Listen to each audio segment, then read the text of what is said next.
সেই 2006 সাল থেকে বাংলাদেশ টি-20 ক্রিকেট খেলছে।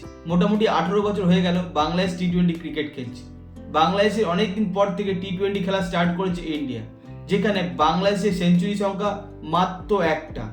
18 বছরে বাংলাদেশের টি-20 ক্যারিয়ারে সেঞ্চুরি সংখ্যা মাত্র একটা, তাও আবার ওমানের সাথে 2016 সালে তামিম ইকবাল করেছিল।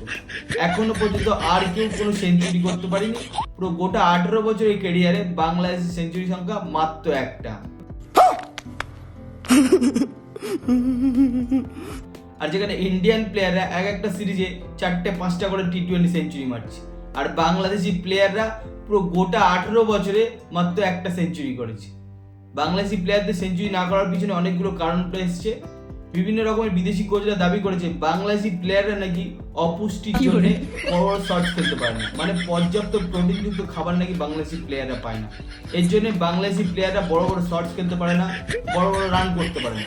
এই কথাটা কতটা সত্য কতটা মিথ্যে আমার জানা নেই, তোমার যদি জানা থাকে সবাই কমেন্ট করে বলো।